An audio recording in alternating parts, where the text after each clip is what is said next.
The x-rays show that your puppy swallowed a penny. Sparky, is that serious, doctor? No, but you can get serious savings at BJ's Gas. You can buy a gallon with that very penny once it reappears. Ew. I see another penny. Keep looking. You can get gas as low as 1 cent per gallon during BJ's Wholesale Club's gas event. For each Fuel Saver item you buy, you'll save 10 cents per gallon on your next fill-up at BJ's Gas within 30 days of purchase. BJ's. Absurdly simple savings. $99 or 40-gallon maximum, whichever comes first. Go to bjs.com/gas for offer terms and a list of participating items. Please don't feed pennies to dogs.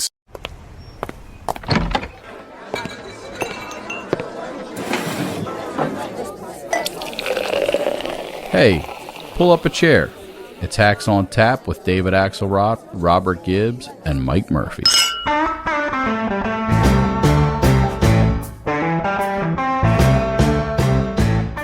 I am now going to book the Fulton County photographer for my Christmas card. Because, Judge, and I say this with a unblemished record of heterosexuality, he looks good. And he looks hard. All right, there you go, Mike Murphy. That's Jesse Waters, the new Tucker Carlson over there at Fox News, proving that he'll go to any lengths to defend Donald Trump. Yeah, he's going to get the cover of The Advocate, too. That was a little weird, but it was a little weird. It was a little, we're have to get the Hacks on Tap team of psychiatrists on that. And they will come back with an enlightening report. Back. We'll report back. But I got to tell you a story about our guest today. Yes. All right. The day after the debate, Scott Jennings says to me, Axe, let's have dinner. I'm having dinner with a friend. Join me. Let's have dinner. We're going to go to Uncle Jack's Steakhouse in New York, which is excellent, by the way. It was a great choice. And he says, and I'm buying. All right. And we get to Uncle Jack's, and his friend picked up his tab, and I pick up mine. So, as punishment for the breach of contract, I compelled Scott Jennings to join us today. And by the way, he could have paid because he's a very successful entrepreneur, one of the best PR and public relations and public affairs and political strategists in all of the state of Kentucky. And beyond Kentucky, that, come on. This is the Scott Jennings we're dealing with here. And we also both know the old Jeb Bush secret handshake. Former political man in the White House for George W. Bush.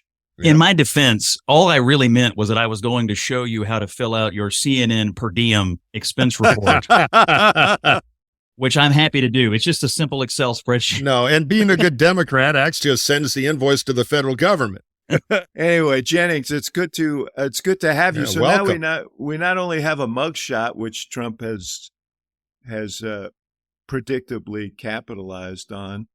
By the way, putting on those T-shirts, which you, Scott, pointed out, I think correctly, are a little hard to understand because it says never surrender, and it's a picture of his photo surrendering. Yes. Yeah, in that photo, I'm telling you, when I first saw it, I thought this is exactly the look you see on the face of an old mob boss in prison right before he gets shanked. Yeah, there's fear in those eyes. It's a put-on fake tough guy look, and I'm sure his crowd will eat it up. But boy, he ought to keep that expression handy. May need it again. Remember that his presidential portrait had a bit of a scowl in it. Yeah. Well, did you see what Maggie Haberman said? That he told people he didn't want to smile. He wanted to do it that way because he thought he looked like Churchill. Oh God. I mean, this was Churchill under arrest, I guess. But we have more than a mugshot. We have a trial date now. Yeah. March the 4th, the day before Super Tuesday. It's a date heavy with implications. You guys, what are the implications in your view? And then I'll clean it up. Well, quickly, they're very good for court TV. I'm gonna check my subscription, but I think it goes one of two ways. And I'm curious what Scott thinks. The kind of conventional wisdom, which may be right, is, the party will tribally rally around him at a great crescendo. The other theory is this: if he has had trouble in Iowa and New Hampshire, both of them, which I think is the whole ball game, this will make it worse. If he's won Iowa and New Hampshire, it's probably rally around the great leader as we all go off a cliff together. Yeah, I agree. I think it fully depends on whether he's essentially the de facto nominee at that point. I did read, I think the trial could take maybe 8 weeks. And so this could be going on over a period of a couple of months. But if he wins, I mean, I have assumed if he wins Iowa by, some kind of a margin, double digits, and then he wins New Hampshire, that it's going to be very difficult for people to stay in the race. However, knowing that he has a trial looming might keep somebody hanging around. But is that somebody that would hang around in those circumstances viable for the nomination? I would think not. But it strikes me that the likelihood of us having Trump as the de facto nominee, then having a trial or two and having him convicted once or twice between that moment and the Republican National Convention is really high probability at this point. If this thing goes 8 weeks and he goes in with any sort of momentum into the Super Tuesday, I mean, 2/3 of the delegates will be chosen by the end of March. And he will, 8 weeks serves his purposes because what he can't take is a conviction while these primaries are going on. Yeah, and it's so front-loaded. There's no way you restart one of these things late. I mean, the graveyard is full of people. I'm going to wait till Florida, and then I'm going to pounce. You either he's Godzilla. Godzilla's got to be. You got to get him off his feet in Iowa, New Hampshire, where he's most vulnerable, and we differ on that. But if that doesn't happen, it'll be rally around the flag. Now he'll be dead in the general election. I mean, Biden's so weak that he may not be totally dead. But, there's no reason. The only restart, in my view, if he's won Iowa and New Hampshire and he's the de facto nominee and there's a wasteland in front of him, is some health thing or some plea deal that then create a total craziness in the Republican process to try to figure it out by the convention. But as far as at the primary ballot, man, if he's not tripped early and this comes, it's more of a general election thing, I think, than a primary thing, because I don't think there'll be anybody around to stop him. And most of the primary voters will have settled on him, and I don't think they're going to move. His relative strength in Iowa is, I think it's less than what you see in the national surveys. Yeah. But if you talk to the Trump people, and by the way, make no mistake, his campaign is being run by smart people. They know what they're doing. And, they think it's going to take 60,000 votes in the Iowa caucus, and they think they've got 40,000 come hell or high water. And so they don't have that far to go in their mind to get the votes needed in a fragmented environment like this. So I think it's closer, and I think DeSantis has some strength in Iowa that isn't evident in the national surveys, but is evident in the Iowa polling and on the ground in Iowa. But the Trump people feel very confident in that high floor, which nobody else really has. Yeah. I'm obsessed with, will any of the 160,000 D's and I's cross over with nothing to do, and like 20 or 30,000 to be material. But anyway, Axe and I have argued about this forever because I think he is more vulnerable there in New Hampshire, but somebody's got to take advantage of it. And we'll get to that too, because I think the debate shuffled the deck. Listen, I don't doubt that he's more vulnerable he lost Iowa the last time. I don't doubt that he's more vulnerable in those states than he is in the national polling, and people are running actual campaigns there. I just, I think he has a very high floor. Yeah, no, that's what they think. In the election tomorrow, he would. But anyway, that's old territory. Our listeners are screaming right now because they've heard it all before. I think, should we talk general election on all this? We should talk Georgia, I guess, because that's the other loose end on timing. Yeah, which actually would be on TV if it happened. Nobody actually thinks it's going to happen. Although, now we may have part of the Georgia trial play out on TV before, even if it's not Trump's part of it, but a lot of the story will be told there. That's another element of this thing, Would you rather watch, Ramaswamy and DeSantis trudging around, making campaign speeches, or would you rather watch the trial in Georgia? Oh, nationally, it's the trial. It's the island of Iowa and New Hampshire primary voters. But she is trying in Georgia. She's trying to have this thing go fast.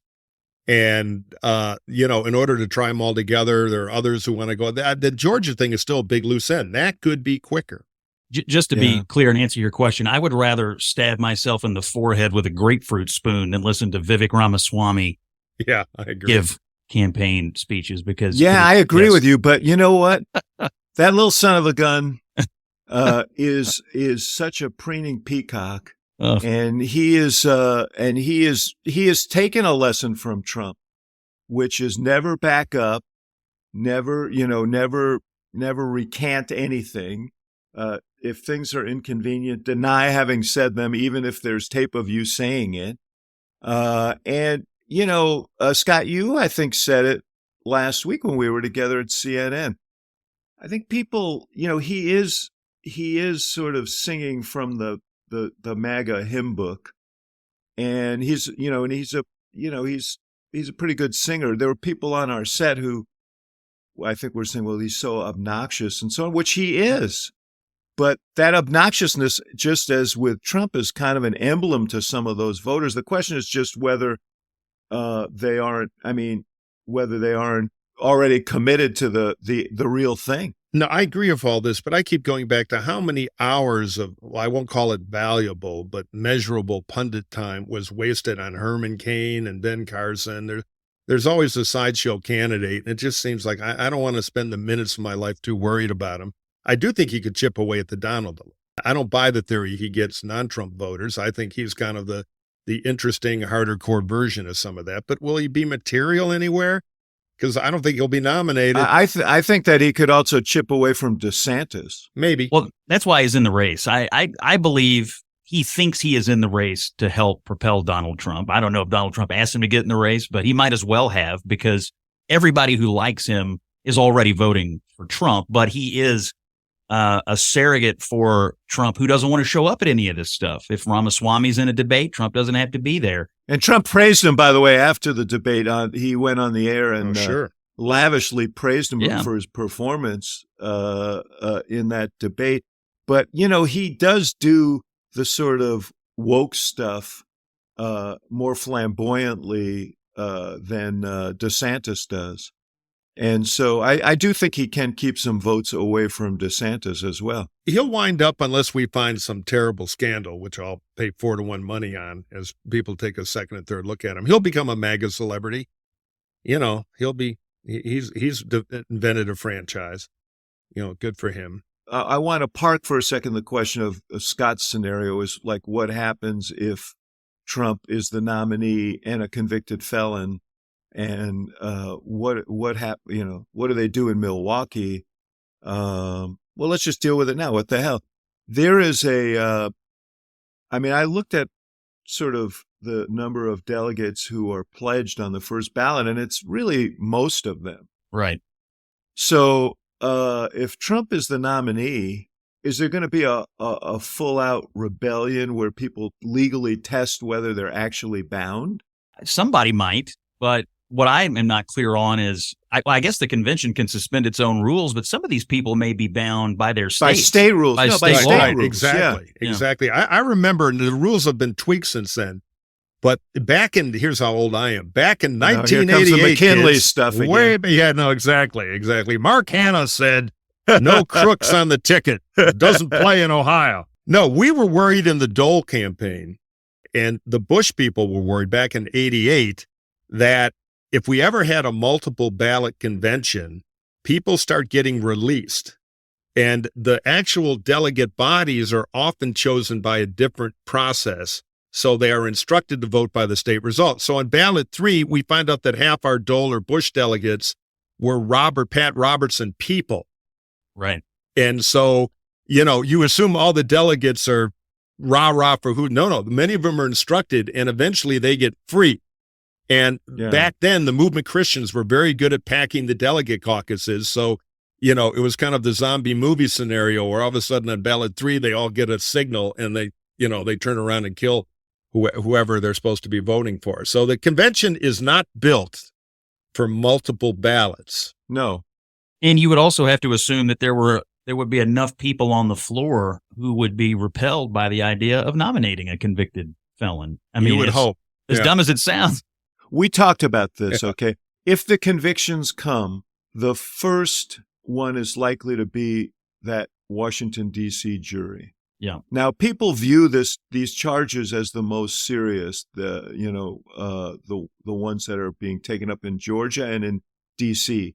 But you know what's going to happen. I mean, and he's already seeding the ground for it. It's going to be, and so are his supporters, the judge, the prosecutor, the jury in Washington, D.C.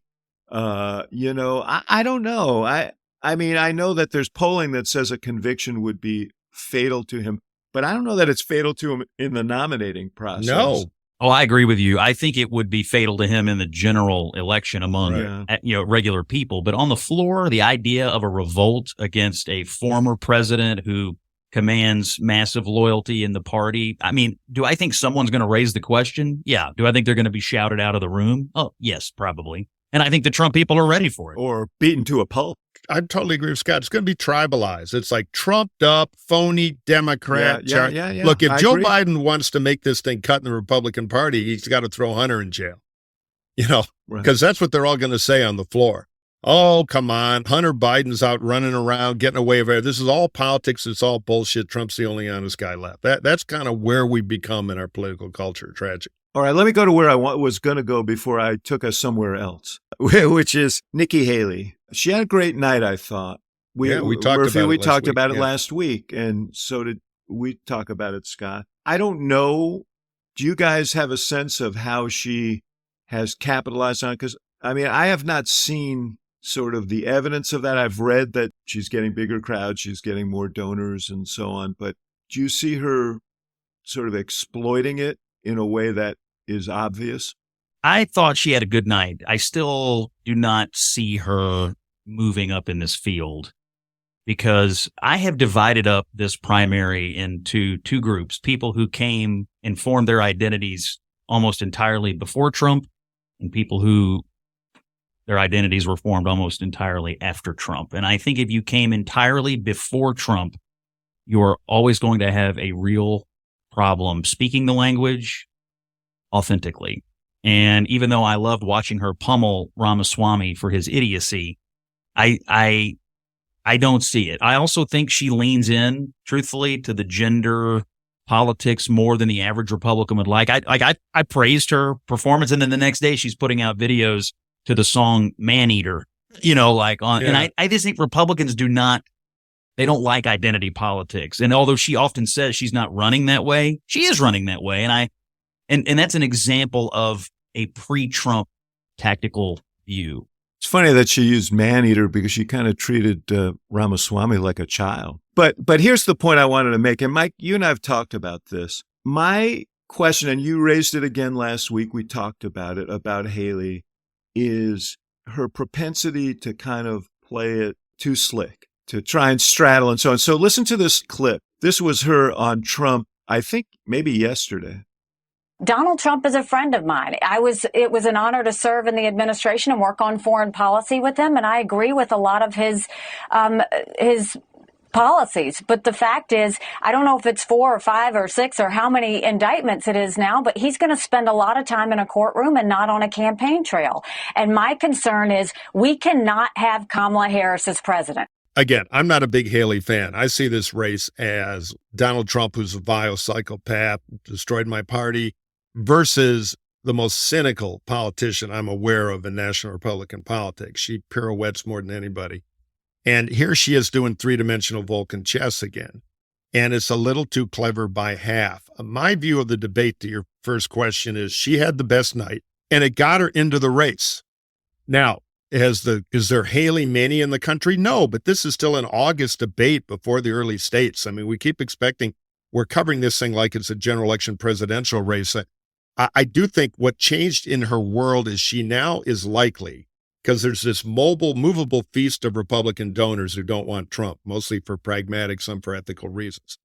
And by the way, most of the electeds, not all, but a big hunk of them are in this group, though quietly. Started with DeSantis. Okay, we got a Trump killer, Mr. Florida. And the MAGA crowd will like him because he, COVID, he had his routine there. Then it skittled over to Tim Scott. Greatest bio ever. This guy's going to be fantastic. And Scott, I don't even know if he showed up at the debate. Very unfortunate for him. Huge missed opportunity when we talked about that. Now they're scuttling over to Haley. And I think they're going to make a material difference in her financial support so she can catch up and be on TV and make her case. So I think the debate anteed her in. Now, whether or not she is adroit enough to run with it, which is tricky, because to use my favorite Russian proverb, you got to find a way to wash the bear without making its fur wet. She's already doing her spin around with this third dimensional, well, it's really about Kamala Harris. Y'all hate her, right? Yeah, right.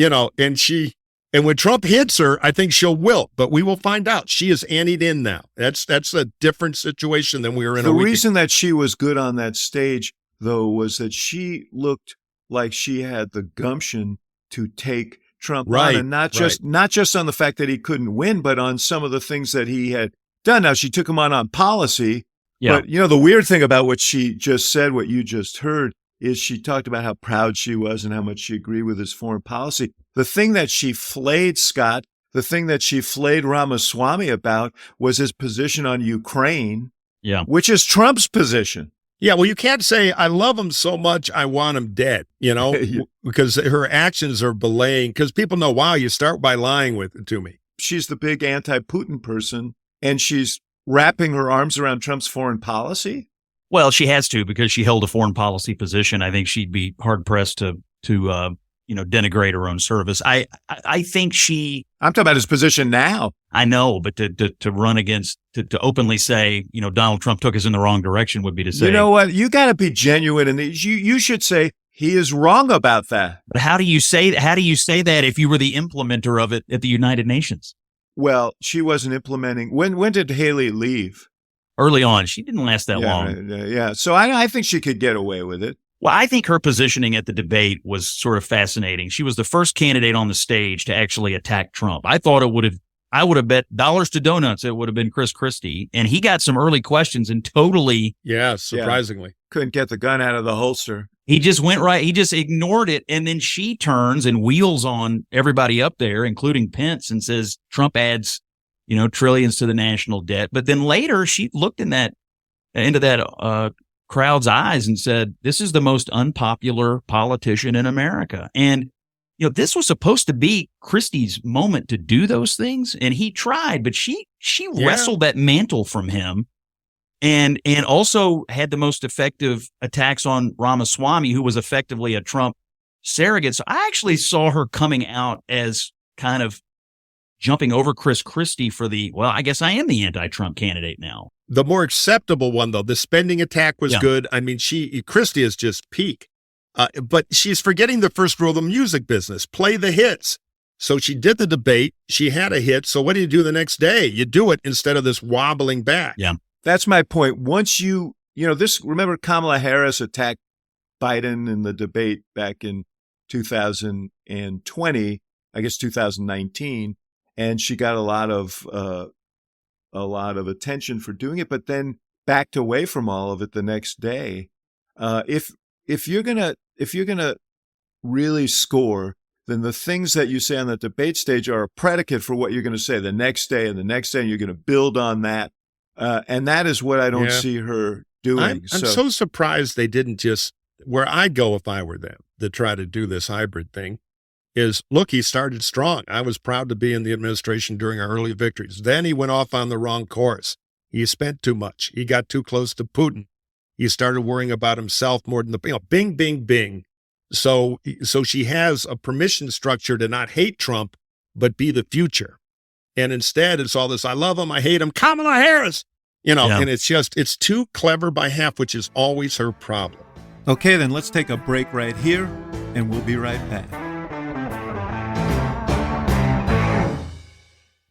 We all know that pets are members of the family, so don't feed them like they're in the doghouse, get it? Give them nom-nom. My dog sits at the head of the table, actually. What you feed your dog is just as important as what you put in your body. It's time for real good food backed by science, and that's what Nom Nom is. Don't settle when it comes to your pup's health. Make the switch to fresh food made with real ingredients and backed by science. That's Nom Nom. Nom Nom's made with real whole food you can see and recognize. No mystery, no additives or fillers that contribute to bloating and low energy. Nom Nom's already delivered 40 million meals to good dogs like yours. Wow. Inspiring millions of clean bowls and tail wags. And you know I'm right, folks, because when your dog isn't feeling the food, it's not always clear. But when they love their meals, you can tell from a peppier step to healthier coat.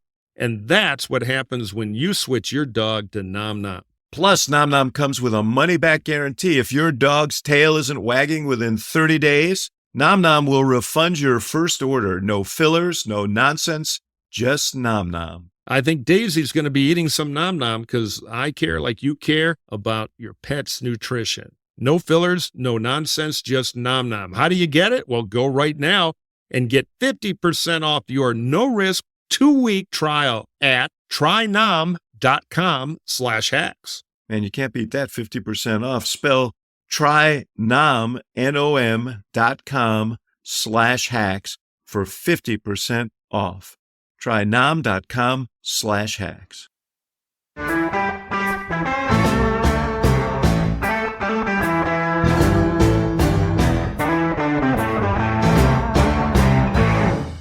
Speaking of Kamala Harris, that is a good segue to the other side of the discussion. I think we're going to hear Kamala Harris's name a lot more than you hear the normal. She's still killing Biden. First it was the debate line. Now it's by being VP in a political train wreck.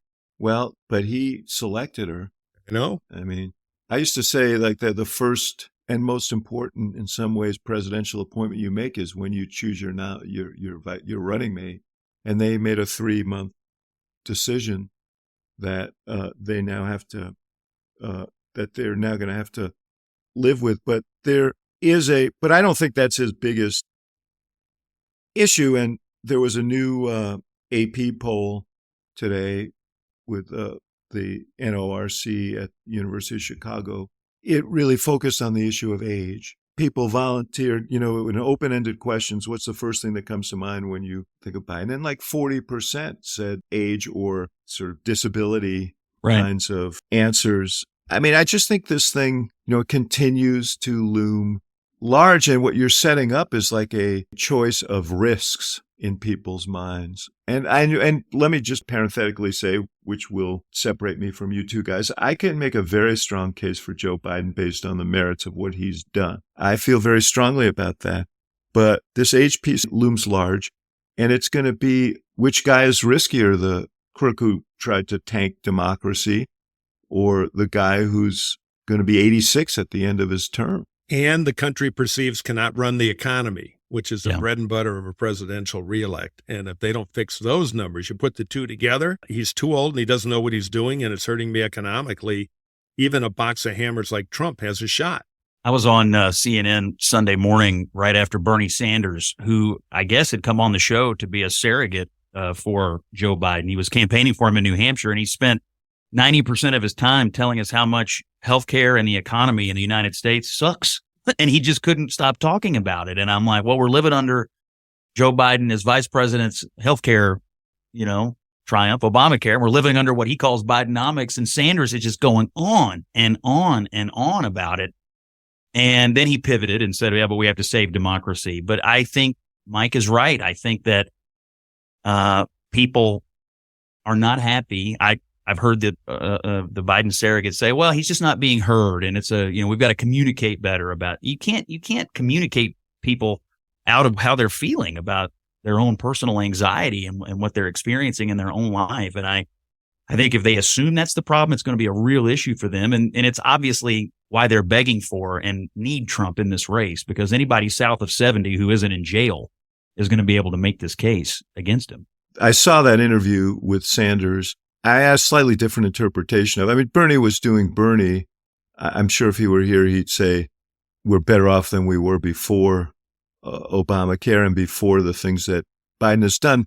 But the interesting part of that interview to me, Scott, was the question about the Green Party and about Cornel West. There was an Emerson poll this week, and they had Trump ahead by 2 in a head-to-head, by the way. Yeah. But they had him up by 4 in a 3-way with Cornel West. Oh, I think the number of people who don't want this rematch. How about this guy that sings the song, The Rich Men? Everybody thinks he's a Republican. He's not a Republican. He hates them all.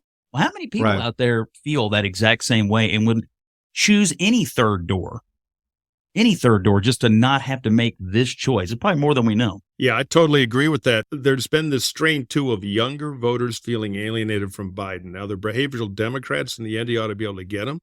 But if there's a Cornel West or somebody where they can vote against the system, yeah, that is an escrow account for people to put votes in. And the wine and cheese version of it is this third, I can't remember even the name of it. We're going to No labels. Yeah, no labels. And it's the same thing. Both are good for Trump or whoever the Republican nominee is. The thing about that interview that I thought was curious was Bernie sort of said, we progressives have to do anything to stop Trump. But he didn't do the last part that it seems to me he and others need to do if they're going to be helpful here, which is to say, and Cornel West should not be running on the Green Party line because all he is going to do is aid and abet Trump's reelection, and we can't afford that.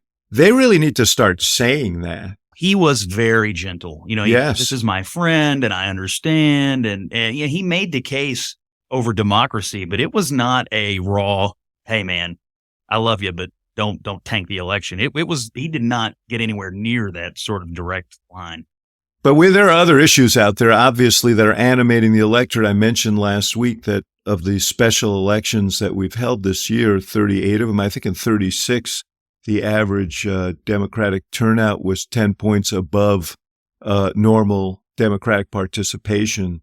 So there's energy among Democrats. It may not, there may be questions about Biden's age, but there's energy around some issues, and none more than abortion rights. Here's the ad that Biden just went up with. Reproductive health care decisions are among the most personal a woman will ever make. They are choices that should be made by you and your doctor. And the last people who should be involved are these guys.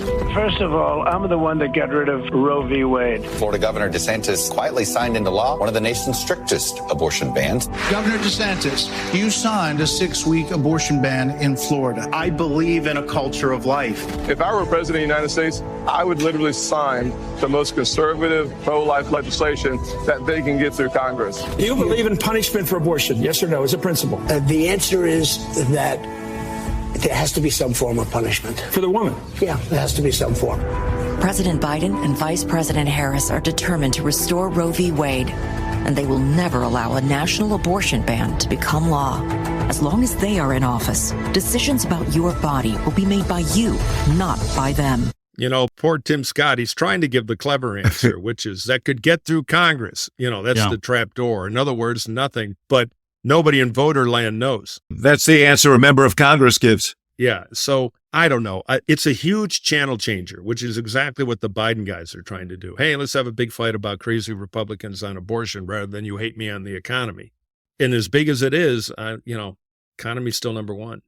I thought it was noteworthy, since we mentioned her, Haley tried to stake out different ground on this, on the debate stage than some of the other people you heard in that ad, probably sensing this attack coming. I mean, this is where the party not having a national position, you've got politicians that have all kinds of different positions, governors that have signed all kinds of different laws, and so the party's identity on it is not unified, and there's even a lot of fighting amongst Republicans about it. And so without a unified position to combat and have this debate, I can see why the Democrats would rather focus on this than the economy or anything else. It was jet fuel in the midterm elections. I think it is jet fuel in these special elections. We saw it in Wisconsin in the Supreme Court race there. And it's going to be jet fuel, I think, again, especially in these suburban areas that are so pivotal in 2024. I think that's all true, but the one unique factor now is Biden on the ballot and high turnout presidential. Just to echo Scott, not only do they all have different positions, a bunch of them are in an auction now in the Iowa caucus because they think if they can get the plurality from the social conservatives, that's how they beat Trump. The problem is that also blows New Hampshire. You then go lose in President Santorum. I'm sure Scott and the others would like to pay to have that ad up. Run it in Iowa. But then I think Scott's wrong because the best slogan in New Hampshire, and I've been there and done this, is screw Iowa. When President Robertson, President Cruz, President Huckabee, President Santorum comes roaring out, you gotta figure out the double shot, or Trump's the nominee. So it's a short-sighted bad. It's tactics, not strategy. I don't see how these guys get to the right of Trump on abortion in Iowa. He literally created the Supreme Court that overturned. Well, that's all he has to say. Right. Yeah, I don't know how you ever out pro-life him over. I mean, despite what I think his personal proclivities probably are. Exactly. He's the secret pro-choice leader of the party. That's part of the great Kafkaesque irony of this. That actually will benefit him in a general. I mean, he's been pretty clever about this. Yeah, he'll pivot like crazy. Oh, well, actually. He's got the Dobbs card, but, they ran ads attacking, or at least they ran a video attacking DeSantis for the 6-week ban in Florida. So certainly he commented on it, and he got chastised by the Susan B. Anthony folks. But I think Trump has played that one smart. Let's stop for a minute and listen to a word from one of our fine sponsors.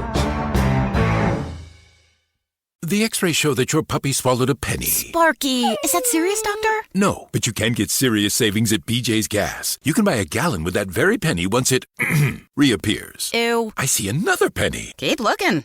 You can get gas as low as 1 cent per gallon during BJ's Wholesale Club's gas event. For each fuel saver item you buy, you'll save 10 cents per gallon on your next fill up at BJ's Gas within 30 days of purchase. BJ's. Absurdly simple savings. $99 or 40 gallon maximum, whichever comes first. Go to bjs.com/gas for offer terms and a list of participating items. Please don't feed pennies to dogs.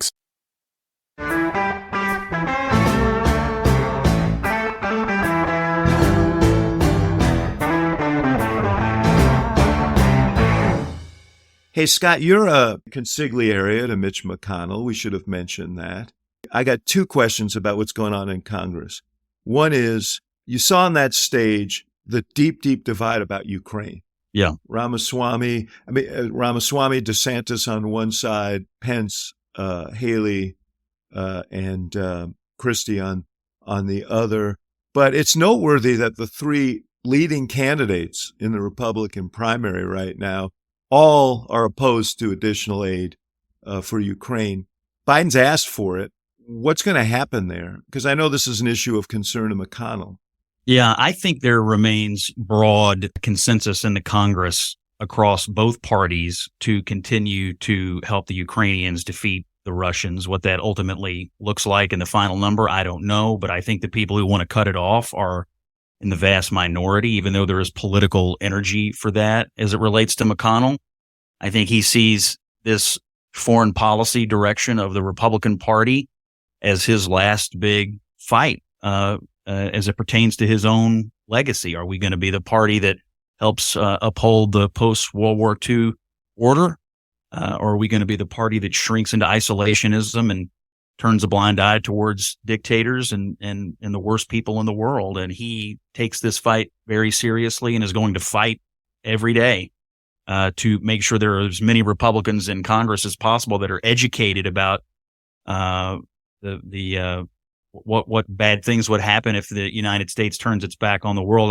There was a big article about him in Politico a couple of weeks ago, and it was noteworthy. He took some freshman senators on a trip to Europe. He usually takes them to the Middle East, but he took them to Europe to meet the European leadership because he wanted them to see firsthand how high the stakes are in making sure we maintain American leadership in this post-World War II world. Maybe you better take Speaker McCarthy because he's been notably cooler to this because he's mortgaged to the group that... No, this is different, though. And this is foreign policy is where the polls take a walk from the passions of the primary voters a little bit. What was the pro-war Democrats in Vietnam or where we are right now in Ukraine? I mean, I agree. There's that long streak of isolationism in the party grassroots, but it's frequently ignored. So while noisemakers running for president in the primaries are getting some applause on this stuff, I'll bet vote-wise, even in the House Republican Conference, the votes are there to continue. Agree. It's not quite like pandering to them on health care or tax cuts or something. It's interesting. We'll see. I hope that, look, I'm on that side of the argument, and I hope that that's true. But you look at polling, and you look at the fact that the candidates who now hold, 80% of the vote share in the Republican primary, or 70 certainly, all are on the other side of this argument. The bigger question I want to ask is about the government shutdown and the prospect of that. McCarthy did an interesting thing. He's arguing for continuing resolution to keep the government running And he made the argument that, well, if we shut the government down, then we can't have these investigations of Biden. It's like throwing cookies to the Freedom The Caucus same guys. staffer came up with that did the Kamala Harris triple shot on that thing. But I think McCarthy's is better, because I think that will have a little grip in the wing of the House conference that would love to shut the government down every day. I mean, there are clear-headed people on the Republican side who recognize that, Tom Cole, who's an old veteran on the House side, said this would be a political malpractice, because they've lived through these things before. Jennings, you think what's going to happen here? I think they will ultimately not shut down, but I think we're going to the brink. I think McCarthy will find a way to pull the rabbit out of the hat again. He's done it a few times since he became speaker. I think he's been underestimated on a number of votes, and he's always found a way. I think he will find a way here, although there is obvious energy among certain parts of his conference to drive it to the brink and get on TV and raise money and do all the stuff that they do. But McCarthy has, I think, overperformed or out-indexed or whatever you want to call it, what people's expectations were of him as it relates to party unity. I mean, I wouldn't underestimate this talking point about we can't keep doing the Biden investigations if we shut down, because the energy for that is really high. And I think they're headed for an impeachment inquiry. And so it may be that issue that helps bind it all together. But I've got some faith in the speaker. I think he'll find a way. Yeah, I agree. The reason this is all important is because I think there was a combination of things that drove the Republican outcome down from where it should have been historically last fall. And it wasn't just abortion. It was a general sense of extremism. It was a sense that these guys are they're a little bit nutty. It was election denial. It was this, and it was a fear that they would be so obsessed with these sort of ideological kinds of orgies that the stuff that people cared about really wouldn't get addressed. I still think that's a danger for the Republican Party, and the Republican caucus could end up being, in the House, a big liability for them in the general election. Yeah, it's all down to, can you change the subject from the president? That's what's different about this election. But yeah, the Republican brand has terrible problems, but the Biden brand has terrible problems too. And that's now entering the fray in a way it didn't in the earlier elections. Makes it more competitive. Otherwise, the Republicans would be wiped out.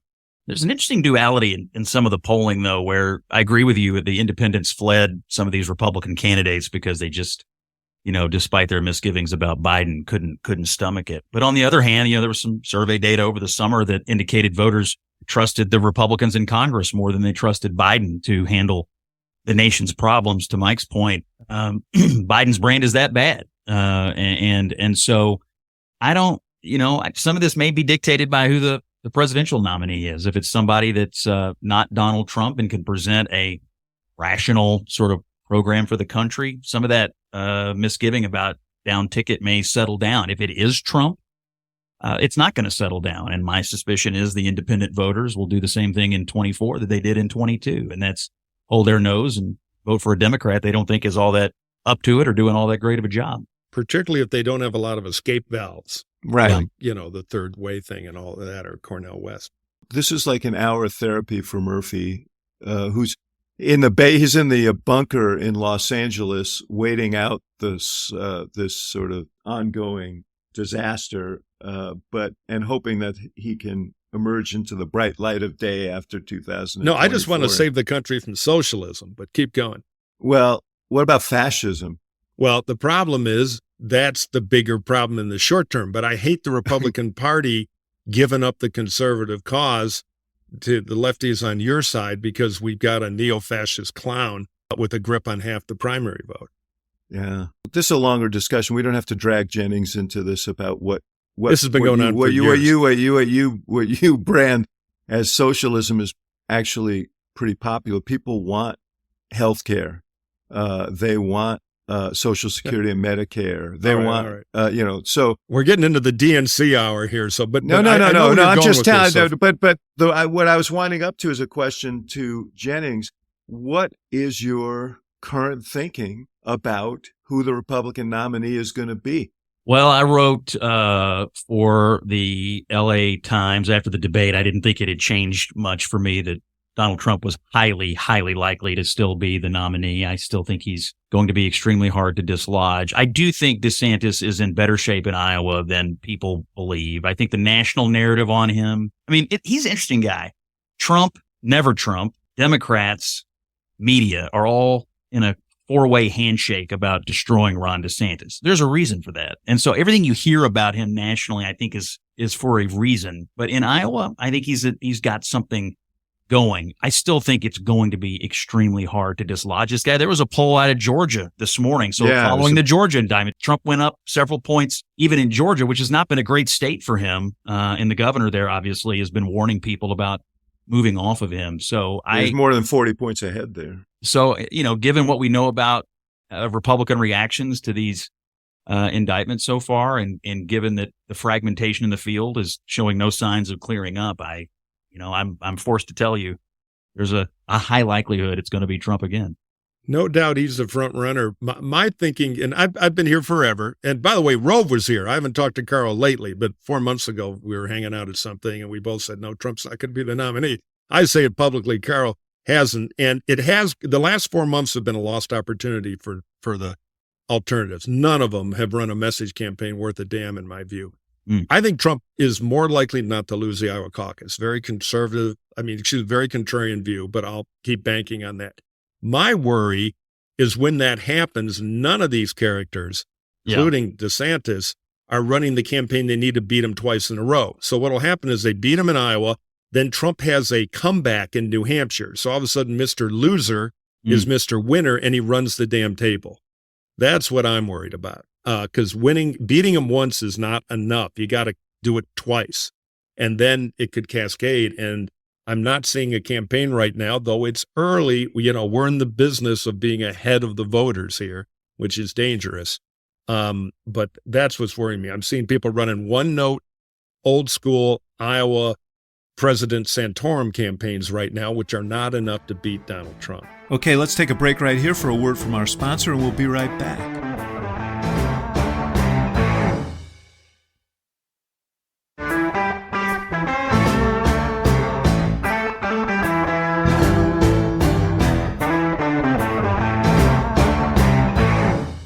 I was with Rove, 10 days ago, and he said what he's been saying, which is that he thinks that Trump remains the favorite, but he'd take the field against Trump. Yeah, no, that's fair. It was a version of that. And again, I think we both saw the opportunity 6 months ago whenever we talked, and nobody's taken advantage of it. Right. The other campaigns have been disappointing that way. It's kind of fascinating to me that, for people in politics, there's a lot of discussion about, well, is he the best candidate to beat Biden? Biden's so weak, what? But the polling is so overwhelmingly clear. Republicans not only prefer Trump right now, they think he is by a massive factor the most electable Republican in the field. And they cannot fathom the idea that Joe Biden would beat Donald Trump next November, despite the fact that he beat him in 2020 and all the things that have happened since. It is an amazing amount of magical thinking with him, because he beat Hillary and he got out of the impeachments. There's this magical thinking that goes along with him, and it is not based in reality. Well, he promotes it as well. And Scott, we both had this life. How many times have you been at a campaign event, like in a statewide party convention or somewhere, and there's some guy in an aluminum foil suit with three friends who's for Smedrick, the crazy candidate? And you go up, I think the Democrats really do it. No, if everybody could read our 9-point manifesto, and their eyes get wide. And it's like, I can't tell you how many rich donors in the old days would come up to me. I've got my maid listening to Rush Limbaugh, and she's becoming a Republican. I think, no, your maid's threatening to kill you in your sleep, and I don't blame her.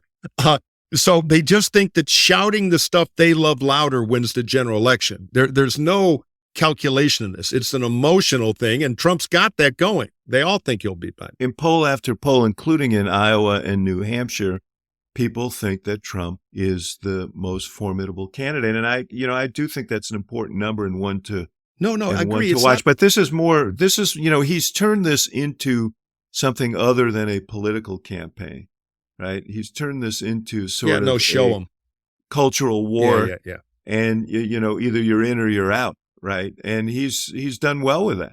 And I also think for a lot of people, and this speaks to the overall weakness in the parties and really even in the political institutions generally, I'm not even sure some of his people care whether they win the election or not. You've seen the polling, right? I mean, people are asked, is it more important to you to be with a candidate who you believe in or a candidate who can beat Biden? And the number is pretty dramatic. No, it's always the crusade, believe it. Yeah. Though let me just say the voters have one right to screw us, which is they get to change. That's the one flaw with polls. To them, it doesn't really matter who's in charge of government. They just view that they're going to get screwed no matter what. Ultimately, rich people north of Richmond, whatever that guy said. I mean, that's I think they just have sort of view it all as it doesn't really matter who's in charge because regular people, it never comes out well for them. Therefore, why not? Let's just turn this into take a sport. sledgehammer to it. Let's or be for the person I want to be for because he's the person who is most likely to be hated by those people. Right. Be for the person the system hates. Yeah. The enemy of my enemy is my friend. Yeah. I remember when I was doing Schwarzenegger in 2003, we had him in a focus group at the beginning of the thing. People forgot he started behind.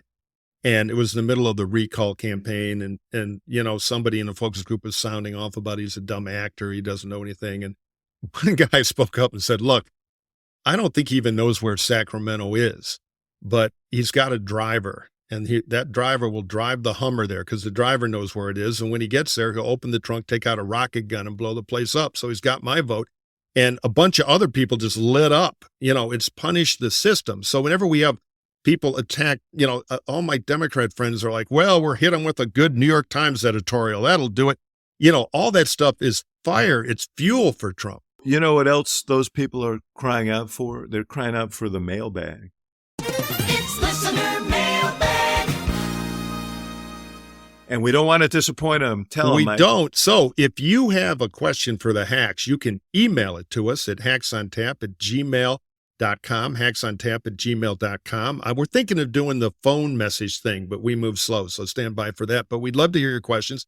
And by the way, a plug for me, check me out on Substack. I'm going to publish a little thing on my driving across the country in an American-made non-Tesla electric car, which has been both fun and a character-building experience in many ways. I'm doing this from Utah, and I get home later today. All right, let's get to the questions. David? Scott, Patrick asks, regarding Vivek, what's his end game? Is it solely positioning for a cabinet spot or a VP selection, or is he looking to get someone in particular elected, given the complexity of the GOP electorate? I think his end game is 2028. I don't think he is doing anything other than positioning for the first post-Trump Republican primary. That's number one. Number two, maybe I'll be proven wrong, but I think the idea of Trump picking a vice president, he'll never choose somebody who's independently wealthy or even wealthier than he is. And I don't think he would choose someone with a last name that he'll have trouble pronouncing or will snicker when he does pronounce it. And so I think for Ramaswamy, he's a young guy. This is all about the future. To call Donald Trump the best president of the 21st century and to be running against him tells you he has no plan to win this particular election. So to me, end game, 2028. Future chairman of the Republican Party. God help us all. All right, Axe, here's a question for you from Cotter. Yeah, welcome back, Cotter. Yeah, go ahead. Oh, boy. Send your complaint letters to Axel right now. Now that Trump has skipped the first debate and is likely to skip the second, how seriously should the Biden campaign consider skipping the general presidential debates in the event that Trump does become the nominee? Well, my guess is they've been thinking about skipping the debate long before Trump decided to skip this debate. I'm not sure, given, although I will say, I think that the dumpster fire that was the first debate last time really helped Biden and hurt Trump. But it's a risk. So if they want an out card, they've got one now. Trump can't moralize. Now, what he will say is, I was 50 points ahead. We're in a tie race. So, it's not going to be as easy as it seems to get out of it. But they're going to have to make a judgment as to whether Biden is up to a 90-minute debate on national TV with Trump. If he is, he's certainly loaded with material. I mean, Trump may be the only presidential candidate in history who's debating with an ankle bracelet on from the penal authorities. So, but my guess is they're going to look very hard at whether that's in their interest in the moment, and they may look for a way out of it. Whoever's losing will demand a debate. But it may be no one's losing. Yeah, well, then it's risky, and the Biden people have more to lose. But I think there will be debate because somebody's going to need it. The first debate you pointed out was so terrible for Trump, and it helped Biden. But remember the third debate, I thought, but at that point the race was probably lost. But I actually thought Trump wore Biden out in that third one. So, yeah, Trump did he did infect a bunch of people with COVID around that first debate. So it's not like he didn't accomplish anything. Well, he was trying to beat the virus from the inside. Almost killed Chris Christie in the prep. No, he was inoculating people. He was giving them right. ultimate natural. He was working on the natural cure. So Paul Murphy wants to know, why is it that the only way you can watch the Republican debate is on paid cable or streaming platform? Is this a further sign of capitalization and exclusivity in American politics? Well, call me cynical, but I think the answer is money, money. We've turned these debates into a ridiculous spectacle. I mean, I hate the jeering crowds, the whole Roman circus thing, and it's for a presidential debate, it's shameful. Debates are good when you put the candidates in a room with good, fair questioners and no audience, and you let them cook in the frying pan. You push the camera in close and you find out who they are. And instead, we're playing this brand game with the debates, and shame on the cables for going along, and shame on the RNC, by the way, for a million things, including this. But yeah, this is the new order of our democracy, and it's not a good thing. Jennings, you think of the modern TV environment that putting two candidates in a room with a questioner, you could get away with that and hold an audience? I don't know.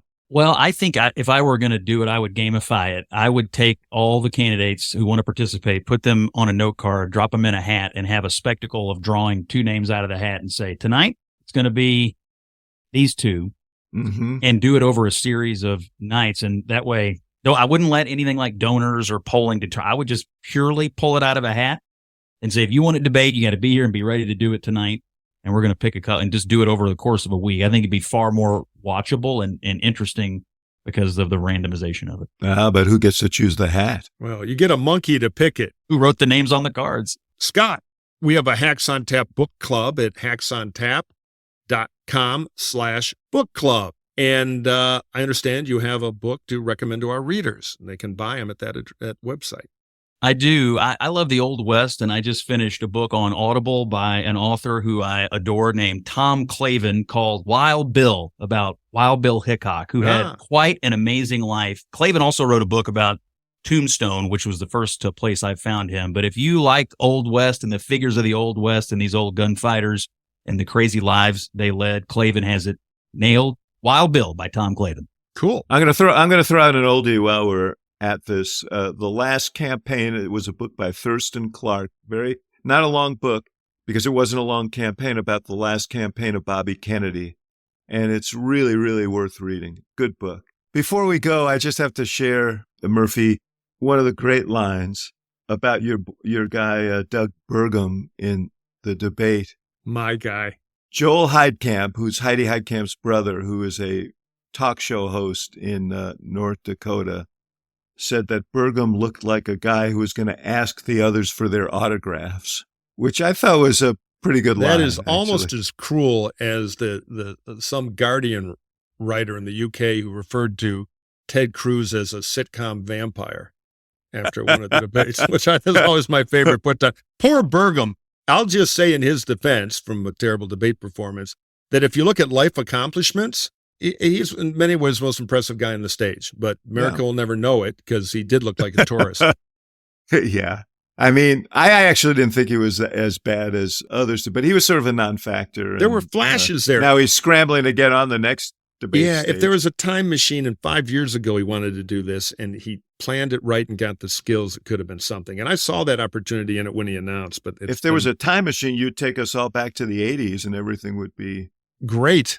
Yes. It would be We'd incredible. have great sitcoms. Reagan would be president. Yeah, Anyway. President nominee would not be campaigning from Folsom. Yeah, it would be pretty good. Jennings, you are off the hook. You do no longer owe me a dinner for joining us here today.